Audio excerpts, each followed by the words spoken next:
everyone. I'm Andy. And I'm Mark. Good evening. Yes, it is the evening, and it's the day after we already recorded an episode, which is very unusual. Mark's on the source. Actually not. Actually, I am. I'm on non-alcoholic ginger beer. I'm on very alcoholic red wine. Yes, in your ginormous glass. Yes, it saves me having to go to the kitchen every 15 seconds to refill. So you're off to St. Occam tomorrow? Exactly, yes. Just for one night. Back on Saturday. Is it a car service or something? No, actually, it's not. No, unfortunately, his uncle's not very well, and he's in hospital. So, whoa, excuse me, man. God, holy schmuck. So it's visiting. So yeah, but we're staying with friends, so that's always fun. So yes, nothing too exciting. Because we actually recorded yesterday, there's nothing to talk about news-wise. What are you talking about yesterday? It wasn't yesterday, was it? Yeah, it was yesterday morning, wasn't it? God, you might be right. I thought it was the day before. No, because today's Friday. No, shed loads have happened. Has it? Well, only, you shed loads. It's all nonsense. But no, these emails are now bleeding out. From the Epstein files. Oh, okay. So anything juicy? Well, I don't know how many thousands of emails there are, several thousand. So it takes a bit of time to trawl through them. But the one that they picked up today was Epstein emailing someone else, I can't remember what, saying that Trump had spent several hours in the company of that poor girl who committed suicide earlier in the year, Virginia Giuffre. Virginia Giuffre, thank you. But I might have misheard this because it sounds unbelievable. But who is that? Sorry, my Meghan Markle. No. The press secretary, her name's White House press secretary, Levitt. What's her name? I have no idea. Anyway, she was claiming, I think it was yesterday, that it was a different Donald Trump. Oh well, there are many. I mean, that's absolutely possible. I'll tell you. Did you see? We had cloud here, but there was a hell of a bloody aurora borealis last night. There was a major magnetic storm. You've gone all robotic, and I'm uploading. What? Can you just repeat the whole thing? Because I didn't catch any of it. There was a major electromagnetic storm last night. Yes, it was in the newspapers that it was going to happen last night. Yep. Unfortunately, it was cloudy. So I didn't see anything. Well, I was probably fast asleep. What time is it? What's your normal routine? When do you normally go to bed? Sometime between 8 and 10 usually, but usually closer to 8 than 10. And right. Then I get up around 3. 3 in the morning? Yeah. All right. Sometimes earlier. What time is it in Australia at 3 in the morning? No idea. 8 hours difference, I think. No, it's more like 12 or 13. No. It's only 8 hours because they've got 5 different time zones in Australia. And if you're talking about Kate, she's 8 hours different. It's only 8 hours, is it? I've got the world clock in front of me, actually. Brisbane. World clock. So Melbourne, it's 4:26 in the morning. Yeah, but Brisbane. Don't have Brisbane. Queensland? Well, hang on a second. Sydney, Melbourne, Brisbane is not too far away. It's pretty similar. 10 hours. 10 hours. Right. Yeah. I've got Stockholm, Melbourne, London, San Jose, Miami, Auckland, and Beijing. I wonder why. On my world clock. No idea. Can you hear my cat litter thing going now? Yes, a whirring in the background. Yeah, my microphone's way too sensitive. Well, as long as you don't actually hear them on the toilet and just the toilet dealing with it. You can sometimes hear him trying to curl one out.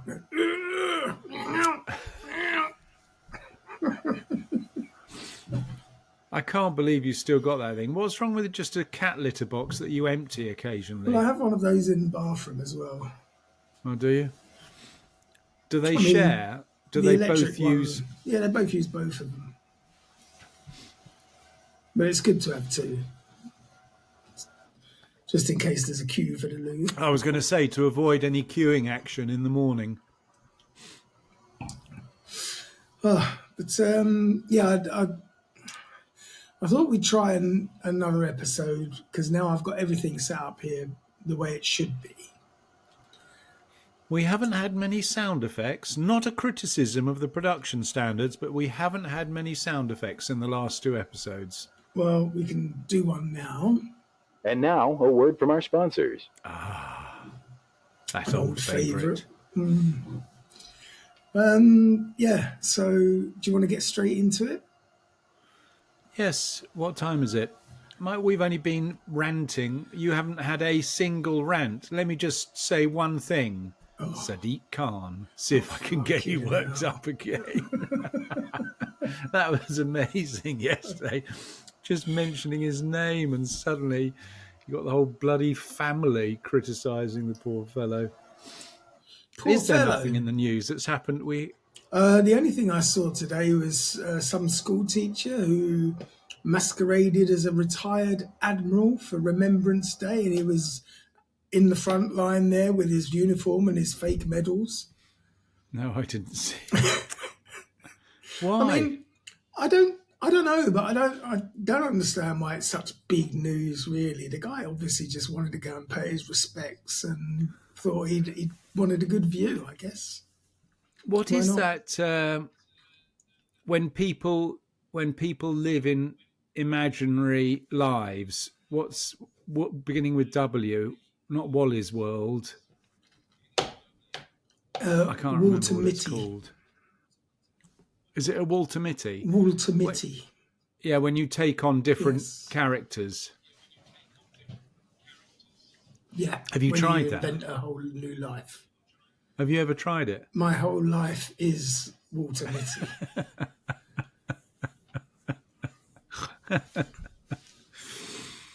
What is it? Is it called imposter syndrome, where you don't actually believe?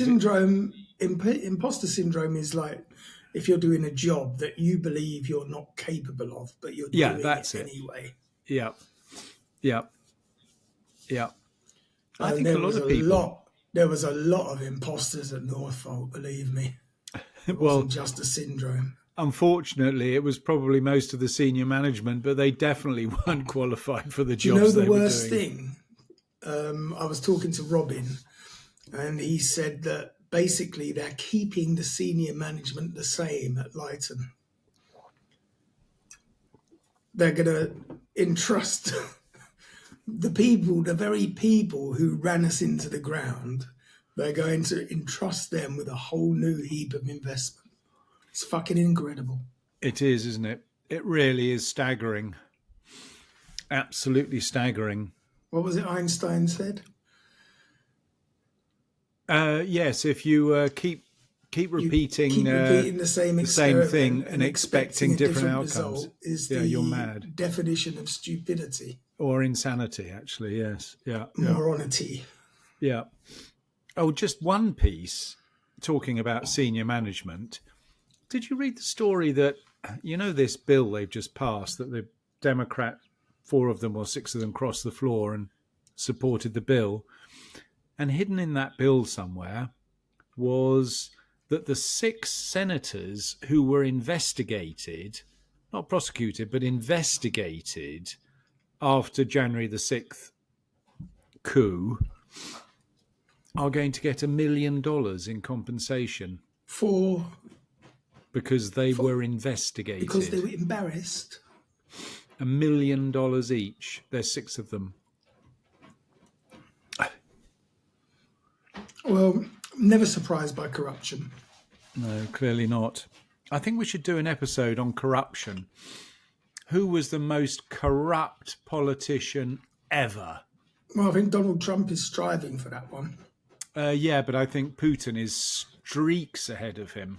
He is billions in front. Yeah, He's had 30 years to do it. Yeah, yeah.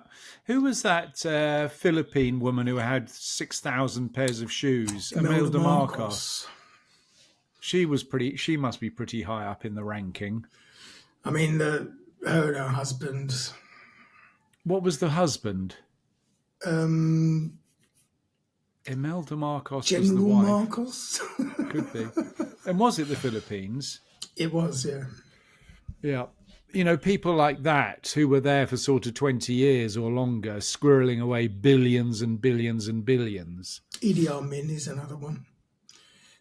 He He's sat dead. on a gold toilet, probably. Did it go? Now a gold toilet seat. Oh.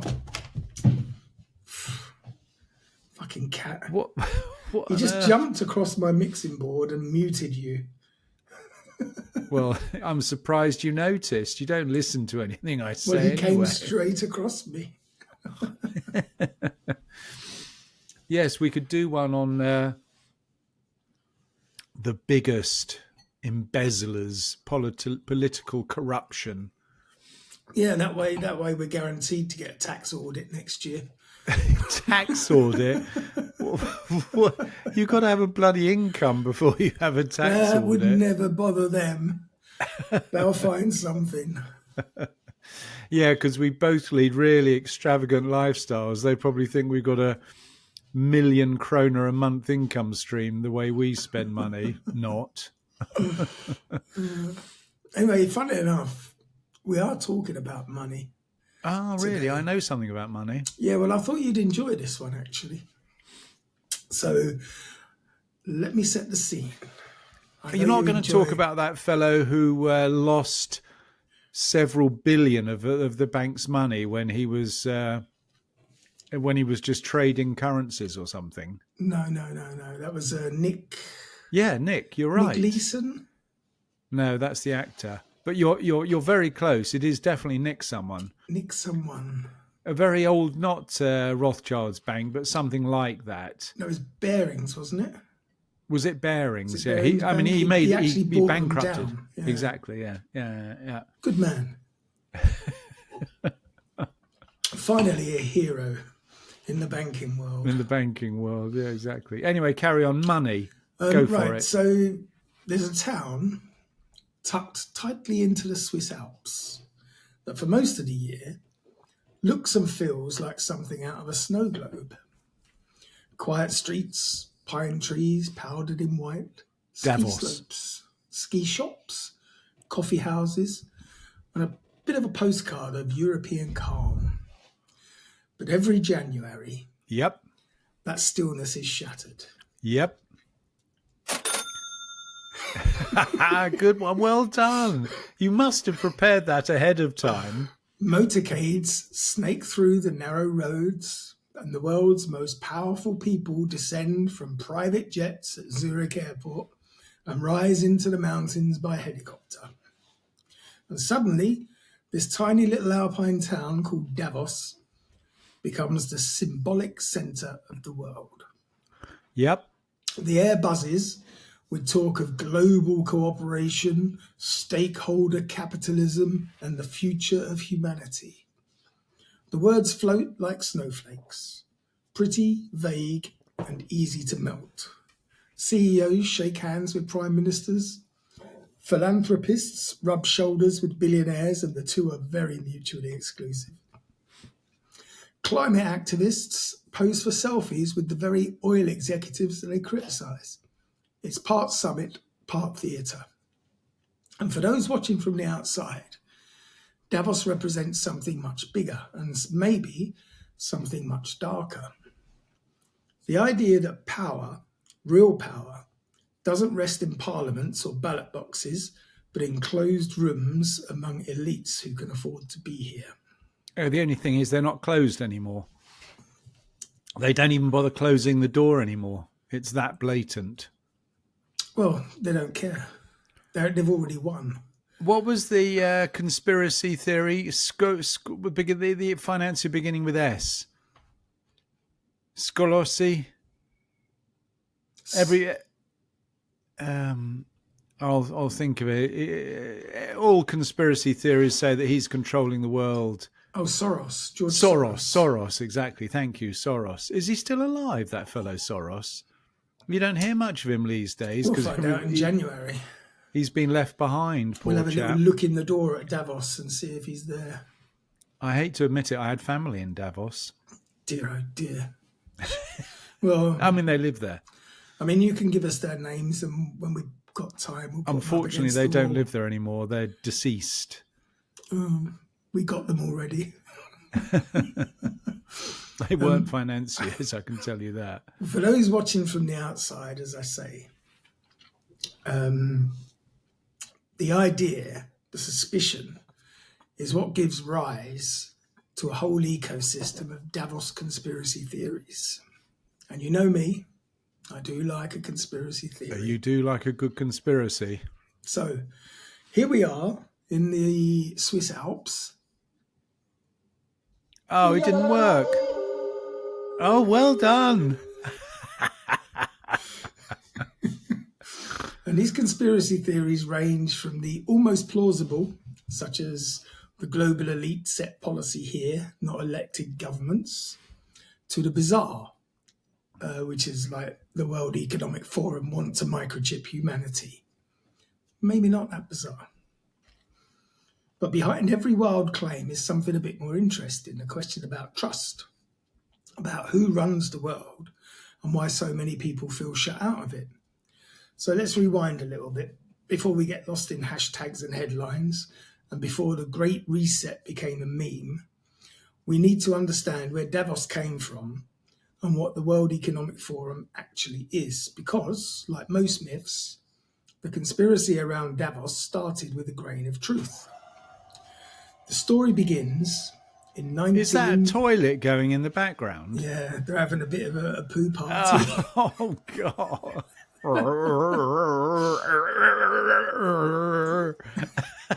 The story begins in 1971. The Cold War was in full swing. The Vietnam War was raging. And a young German economist named Klaus Schwab had a vision, not of world domination, but of corporate cooperation. And Schwab was teaching business policy at the University of Geneva.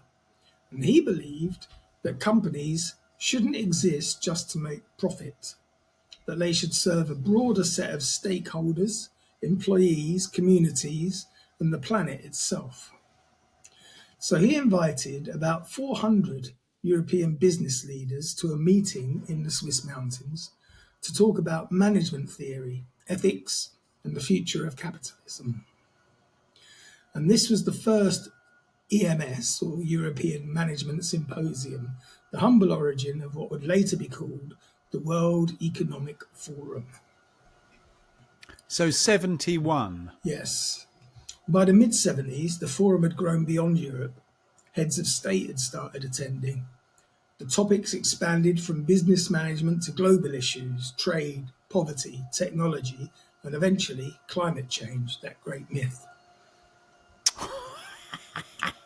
Schwab renamed the event the World Economic Forum and formalized it as a non-governmental organization.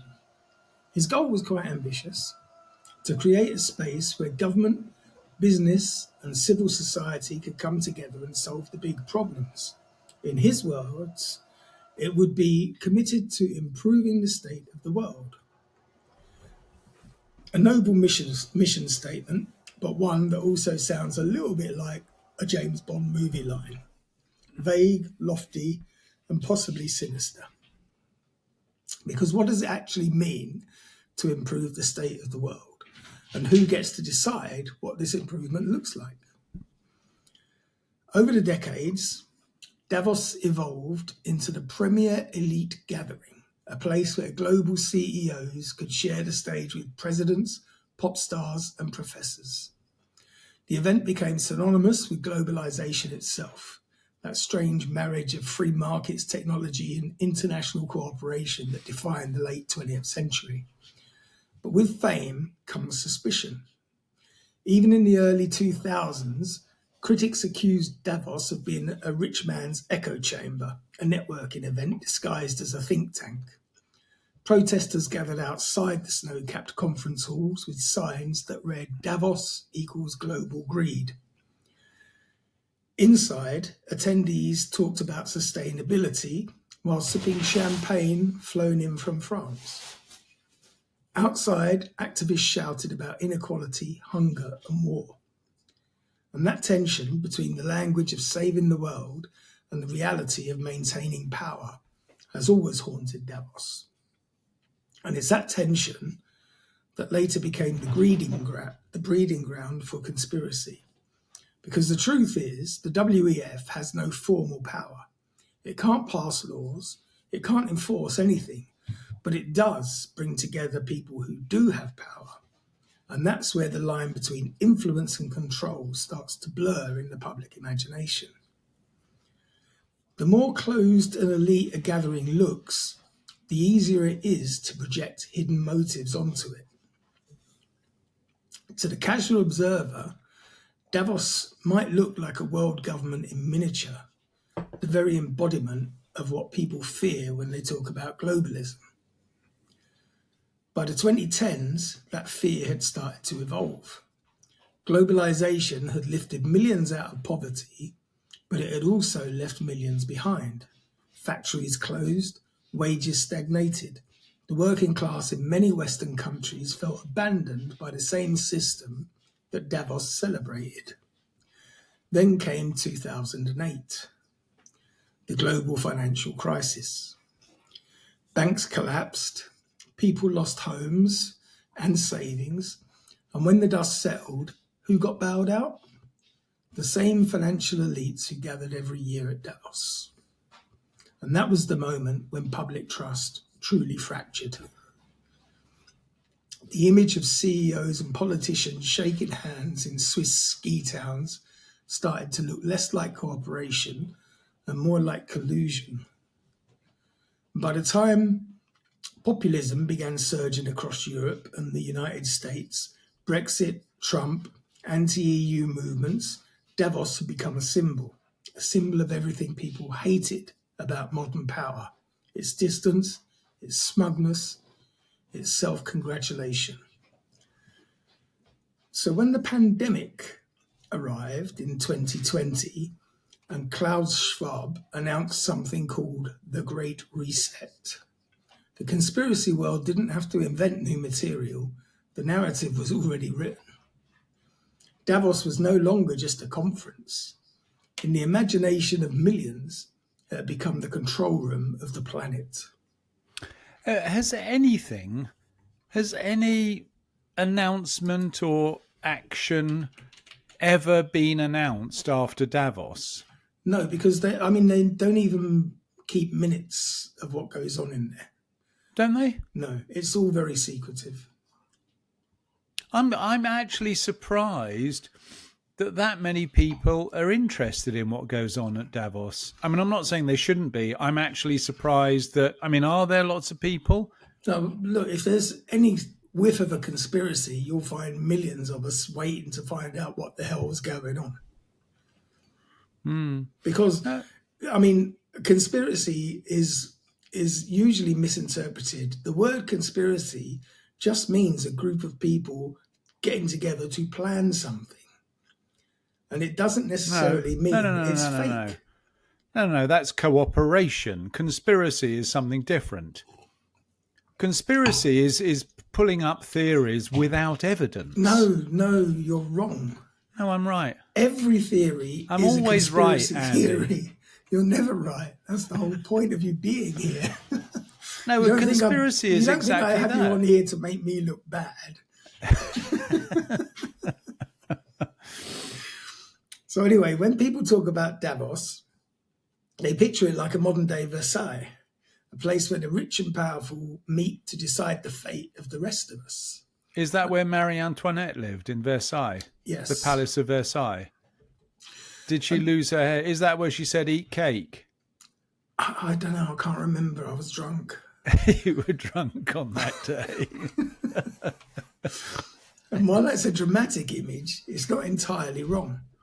Every January, the small ski resort transforms into a fortress of influence. Military checkpoints appear along mountain roads. Police in ski gear patrol the icy streets. There are journalists, activists, and the occasional protester waving banners that instantly freeze in the alpine air. But step inside the Congress Centre, the main venue, and the atmosphere is oddly sterile. Bright lights, panels with names like All for Good, Inclusive Growth, Sustainable Futures. You'll hear phrases like synergizing impact ecosystems or unlocking global resilience. Words that sound smart but don't really mean very much. The World Economic Forum frames itself as a platform, not a government, not a corporation, but a place where different kinds of leaders can talk to each other.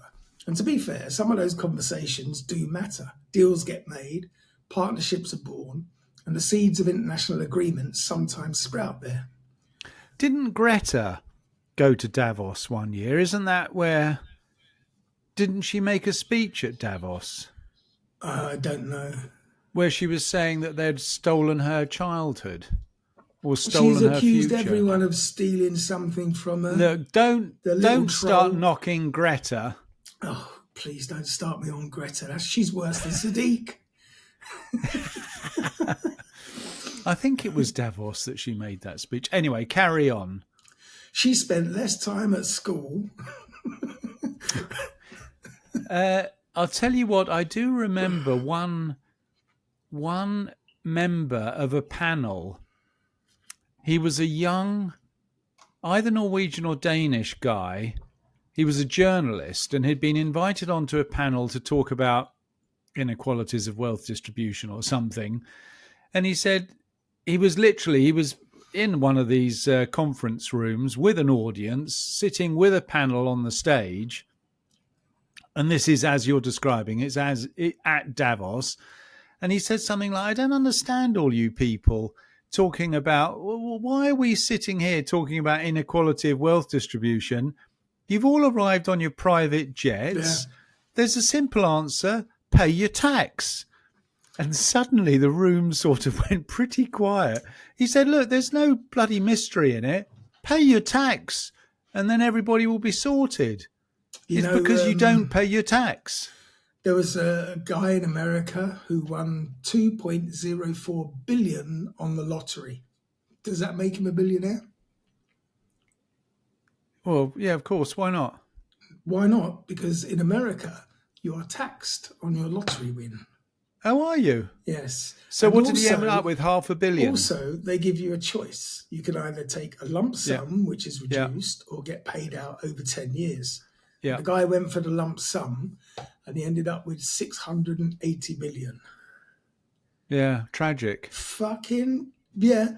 But why don't billionaires pay that tax? You're right. If he has to pay 75%, why don't billionaires pay that? Well, it's obvious because he's a normal bloke. He's a normal guy who just got lucky.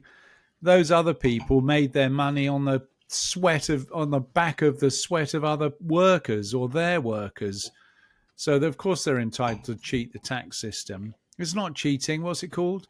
I never know the difference. Avoidance is okay. Avoidance is legal. Yeah.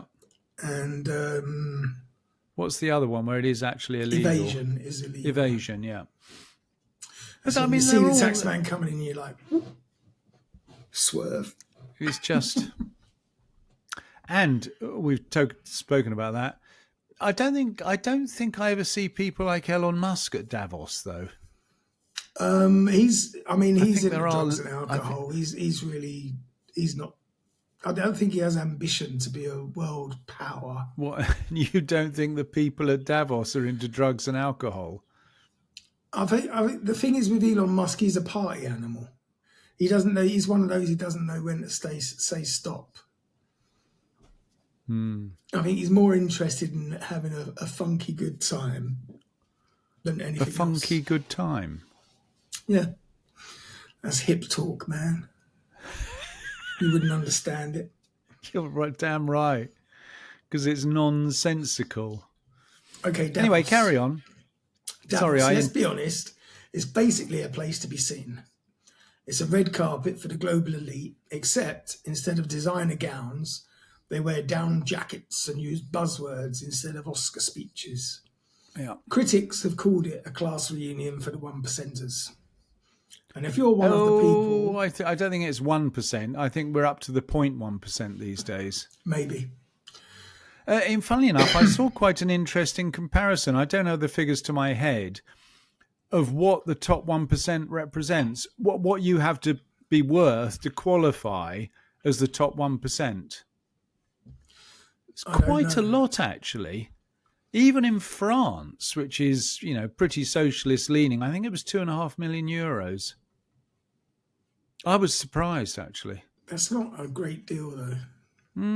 It's sort of... That's just a one-bedroom flat in Paris. That property isn't that expensive in France. But no, I thought it would be less than that.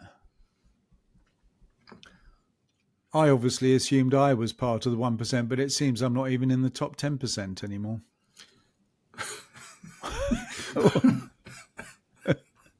Dear God.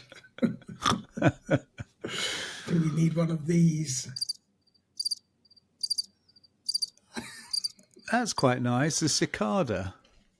So if you're one of the people who's felt left behind by globalization, if you've watched your community hollow out while billionaires give TED-style talks about empathy, Davos can look like a bit of a parody of power. Even for those who attend, there's often a quiet sense of absurdity. People talk about the future of work while being served champagne by staff who can't afford to live in the same country. Alex is a great promoter of the 4-day week.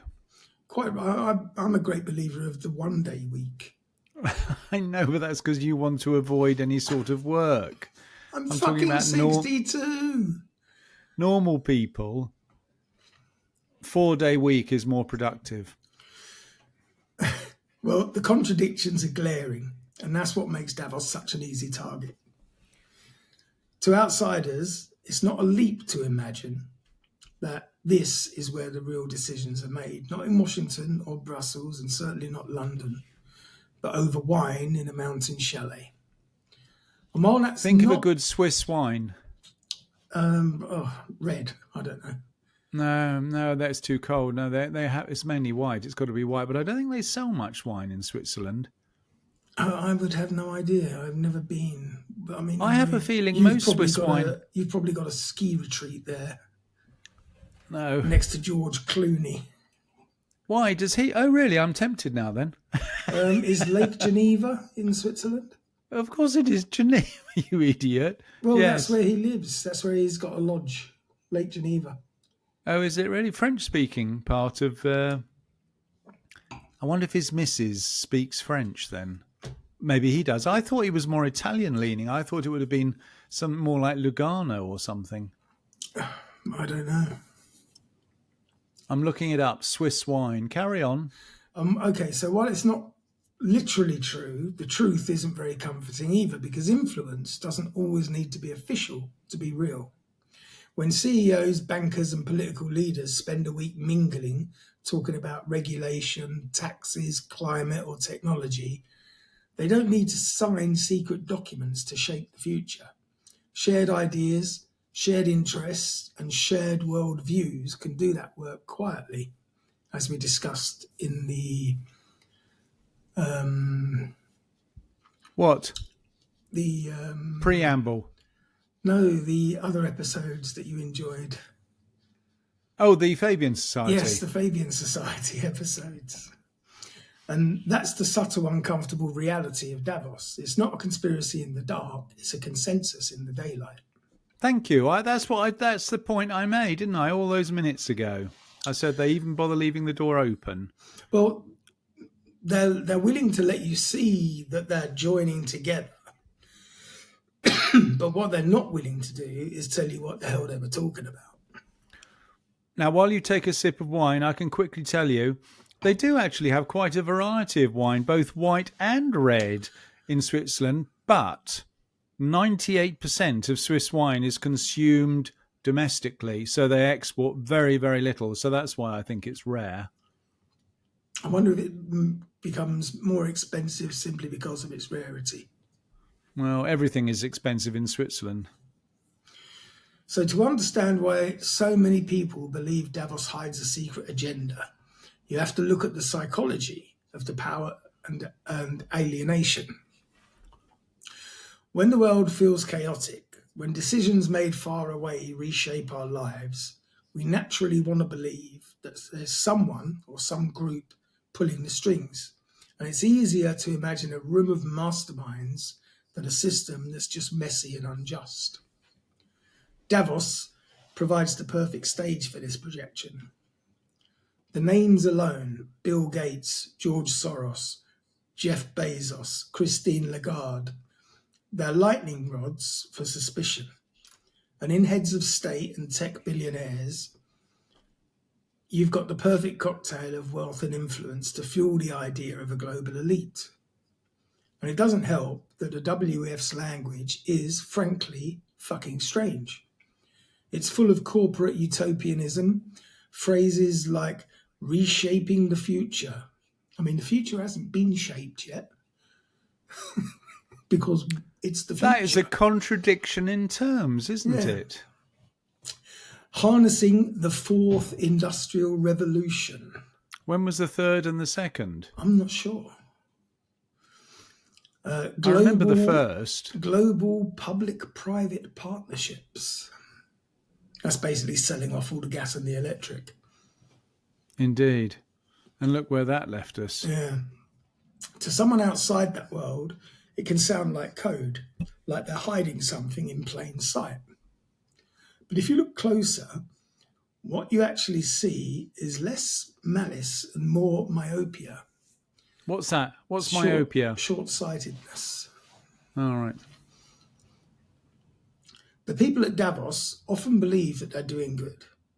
They talk about eradicating poverty, combating climate change as they arrive on their private jets, promoting gender equality. They genuinely see themselves as the heroes of globalization because they're fucking morons. The problem is they also benefit from the very systems that cause the problems that they claim to solve. So, when Klaus Schwab stands up and says that stakeholder capitalism is the future, that corporations should care about society, not just shareholders, it sounds progressive, but to many listeners it rings hollow because it's still capitalism. It's still the same structures of power, just with a nicer branding. And then there's the secrecy. The Germans are big into not shareholder. I've already forgotten the word. Stakeholder. Capitalism. Most of their big companies, VW, BMW, Porsche, all of those they are heavily involved in sharing it out with the communities in which they operate. Quite rightly. And it obviously works to some extent better than most other pure capitalist countries, I would say. So the WEF is technically transparent. It publishes reports. It live streams some sessions and it even releases agendas online. But the real Davos happens behind closed doors in private dinners, hotel lobbies and invitation-only lounges. What are we talking? Pole dancing, that sort of thing going on? Well, obviously, if Trump's there, there's going to be a pole dancing bar somewhere for the under $1.15 probably. Can you imagine, fucking peanut. not wanting to take it away from the girls, but can you imagine the competition to get a room in Davos to operate as a little bit of a hooker? You probably have to rent a pole. You would. Yeah, you would. I mean, the girls who used to work at Stringfellow's Cabaret of Angels, they paid to work there. No. Yes, absolutely did. Oh, Peter Stringfellow was a genius. They paid Stringfellow to work there? Yes. They had to basically pay for their shift. Do you know how much? I do. I'm not going to say, but it was quite an amount of money. Well, it's 30 years ago, Andy. I don't think anybody's going to be bothered about how much. What are you talking about, 100 quid or a grand? No, I believe in those days it was about 75 quid. All right, so call it 100 quid. All right, and out of the, was it a tenner? It was £10 a dance. So how much of that did they get? All of it. What happened was that you couldn't actually put money anywhere near these girls. You had to buy right. You had to buy angel dollars or whatever. Angel dust, exactly. That's what it was. That's right. I remember now. Yeah. Well, yeah, you've probably still got some tucked away somewhere in the back of your dusty wallet. No, I'm not regurgitating my famous Stringfellow story or infamous story. I must have told you 20 times. Yes, and it still amuses me. I'm not a very 75 good quid dancer. wasn't bad. I mean, it was a long time ago. I'm talking about That was the a week's 1990s. rent. That was a week's rent for most people. All right. So did most of the girls make good? I mean, did they make a fortune? They made. I know one girl. I'll tell you her name. It was Sonia. She used to work at one of the restaurants that I used to go for lunch. And it was one of our group who recommended that she should try out for Stringfellows, and she did, and she got a job. And she used to make about $2.5 grand a week. All right. I mean, obviously, you're taking your clothes off in front of people, so it's not Only exactly. topless, though. No. Yeah, no, there was no fanny. No, you're right. That's right. They allowed. used to wear little bikini bottoms and things. That's right. Yeah. I mean, it was empowering. As compared to that quality establishment in Shoreditch. Spearmint Rhino, was it? No. That was top quality. There was a place just outside the city called Brown's. Oh God, I remember. Do you remember that? Brown's? Yeah, it used to be it used to be actually quite a good nightclub. No, it was it was pretty seedy. I mean, it was very, very seedy. But it was literally 5 minutes walk from my office. I mean, I probably went there 2 or 3 times, but never in the evening. Christ, no, I never went there in the evening. It was only at lunchtime. And even then it was... Oh, but if you've got lunchtime strippers, that's always rough. No. Always rough. We've talked about this before. You did it on your tour of London pubs. Yeah. That one next to, not Spitalfields, which was the fruit and veg one that I used to work next to. Oh, it was Spitalfields. It was Spitalfields, yeah. That pub just behind Spitalfields where literally the girl would just throw a bit of carpet onto the floor and start dancing in front of all of the American tourists, much to our amusement. Anyway, sorry, I don't know what, but it's ridiculous. We're talking about Davos and suddenly my mind wanders to the Strippers. poor girls. Exactly. Oh, dear. Well, just to recap, we got up to the WEF doesn't actually control governments, but it curates influence. Yeah. And that kind of soft power can be just as threatening as the idea of a hidden cabal. Because for many ordinary people, it might as well be the same thing. Decisions that affect your job, your privacy, your environment, being discussed by people who will never meet you in a place that you will never go. And that's the emotional core of the Davos conspiracy, the feeling that the world is being organized without you. And when you zoom out, you can start to see why conspiracy theories thrive there. It's not because people are crazy, it's because people are scared and angry. What was that? That was my cat. He just Well, he wants to join in as well now, does he? he just did the ka-ching on my soundboard. I heard it, yes. Can you stop, mate? I'm in charge here. In your I dreams. know. Now I've lost my spot. Oh, no. Oh yeah, it's not because people are crazy. It's because people are scared and angry, and they've been given good reason to be. When trust in government collapses, when corporations dodge taxes while preaching morality, when inequality hits record highs, of course, people start to suspect coordination.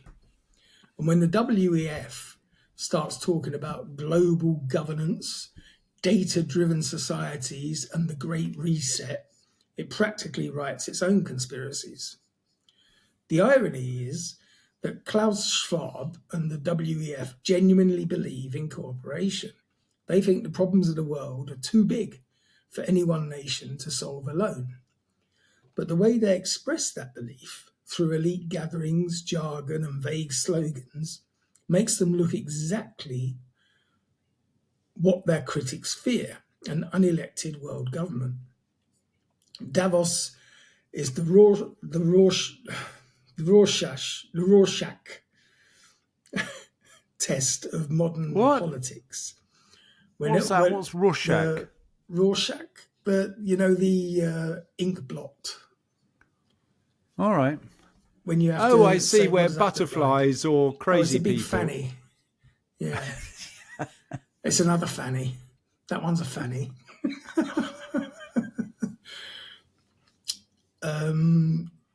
Yeah. Yeah, it's the Rorschach. I don't like that word. No, it's difficult. Test of modern politics. Whatever you fear most about power, you'll see it reflected there. And if you're worried about climate hypocrisy, you see private jets. If you're worried about big tech, you'll see AI panels sponsored by Google. If you're worried about globalist agendas, you'll hear phrases like reimagining democracy. And if you're a conspiracy theorist looking for proof that a global cabal runs the world, Davos offers perfect theatre, smiling elites, closed doors, and a promise to reset humanity. Yeah, I'm not liking this. In 2020, that promise became the spark that set the internet on fire. Oh dear, what happened? The Great Reset wasn't supposed to be a conspiracy. It was a slogan, an initiative launched by the WEF in the wake of COVID-19. And the idea was to use the crisis as a chance to rebuild the global economy in a way that was greener, fairer, and more sustainable. But in the fog of pandemic panic and social media rage, the Great Reset took on a life of its own. It was reinterpreted as a sinister plan, a plot to strip away private property, enforce digital IDs happening, and install a new world order. Now, all of those things were feared in 2020, and all of those things are on the verge of being enforced on us now. So while none of it was actually true, it didn't matter. The idea had escaped its origin. And that's where our story turns next.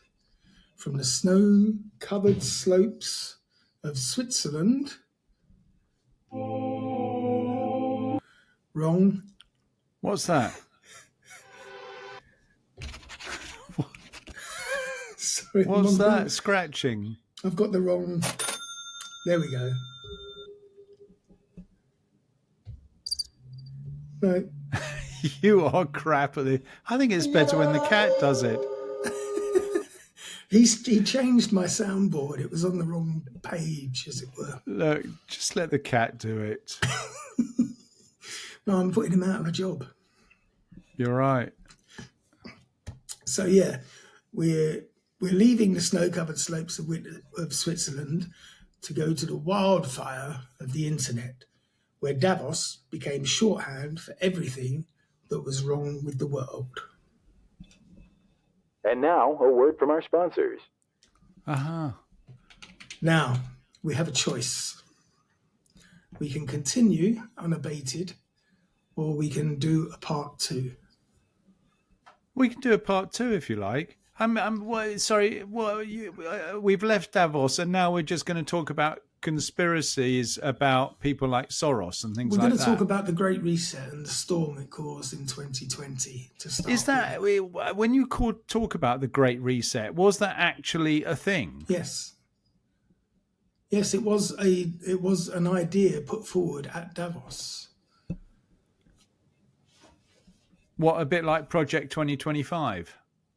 Or Project 2030, maybe. Yeah, we can do absolutely. I find it interesting. I mean, especially all of these things that you fear, or the conspiracies fear most about losing control.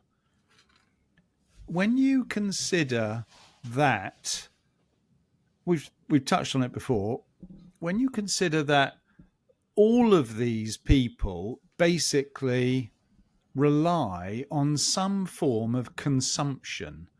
They're promoting consumption, other than weapons dealers and things like that. But what they're interested in is just selling crap to people and more of it. What people never seem to grasp, which I don't understand, is that if they stop being consumers, these systems would collapse in a matter of days or weeks. If people decided you cannot to get people to stop consuming. No, but that's the point. But the thing is, you don't even have to stop consuming. I mean, for instance, I know you think it's nonsense, but you think of if you think of the climate crisis, and okay, you want to target the petrochemical industry, all you need to do is have a consumer boycott of one of the companies. Let's just choose Shell as an example. How long would Shell Oil stay in business if people enacted no, you don't have to. You just buy your petrol at Tesco or BP. But if you target one company and see how exposed they are, I reckon if Shell stopped selling petrol globally for a week, I think there'd be the shareholders would be rioting. And so it's so easy in my mind to enact action that has a real impact. But what people are actually interested in is enjoying the experience of the conspiracy. They're not actually interested in doing something about it, otherwise they would. No, because they just like the most thought conspiracy theorists, myself included, we do like to see our conspiracies come to fruition, because then we can take the moral high ground and turn around and say, "Told you." Yeah, but Andy, what? Let's just assume that they didn't land on the moon. Your favourite conspiracy theory. We don't have to assume that. It's a fact. What? Well, in fact, no. Actually, did you not see the Indian probe? I watched one with Robin live at about 3 o'clock in the morning. It took a picture of the landing thing. Oh my God. Absolutely ridiculous. The one we watched, they were all in the control room. There was no video feed. There was no pictures. It was just a commentary going, yeah, it's coming in to land and we're getting a signal. And then it went very quiet. And it was very quiet for like an hour. Yeah. And in the end, the sign came up on the screen saying, Something might have gone wrong. No, but this is the Indian probe that actually took a photograph of the Apollo moon lander that's still on the surface. I could make you a photograph of that. Anyway, all I'm saying is, so what? How does that benefit you? It doesn't make your life any better. It makes me the feel moon better. wasn't landed. It makes on. me feel better because it proves that I have the superior intellect. Well, Christ, you're gonna lead a life of disappointment if you're hoping that all of the things that you believe in, all the nonsense that you believe in, is actually true. Luckily, there's not too many years left of my disappointment. No, but do you see what I mean? People like being part of the conspiracy theories. Yeah, because there is a grain of truth in all of them. Of course, absolutely. The best lies always have a grain of truth in them. Especially when it comes to things like Davos and the Great Reset, because it was predicted that they would try to bring in digital ID. And the biggest response that really infuriates me from people talking about that was, well, I've got nothing to hide, so why should I have to worry? I don't mind having a digital ID because I've got nothing to hide. They don't even think about the implications or the ramifications of having someone in control of every step of your life. Anyway, and not in control of, but witnessing every step of your life. No, they but are anyway, in control because they're basically getting a record of everything you do, your carbon footprint. If they decide you're eating too much steak, they can make your bloody Tesco club card refuse you to buy shit. Yeah, that sort of thing I'm not so worried about, but what I am worried about is they know exactly what strings to pull to get you to do things like vote for Trump. Yeah, well, you don't need global controllers to do that because the turkeys are quite happy to vote for Christmas on their own. Christmas, yeah. All right, well, let's pick it up next time then, Andy. I mean, we covered quite a bit of ground. I know you always enjoy a bit of a conspiracy theory. Yep. Okay. We'll make this a two-parter. Sorry for anybody who was hoping for a conclusion. That will come on the next episode. Yep. Hope you enjoyed it. I quite enjoyed doing these ones. They are a little bit more factual than usually our usual stuff. Yeah. Yeah, exactly. No more pyramids. Hopefully they're just as interesting. Yeah. So have yourselves a strange week. In the meantime, don't get a digital ID and don't go to Davos unless you're a billionaire. There's no snow. Yeah, there's no snow here either. Bye for now. Cheerio for now.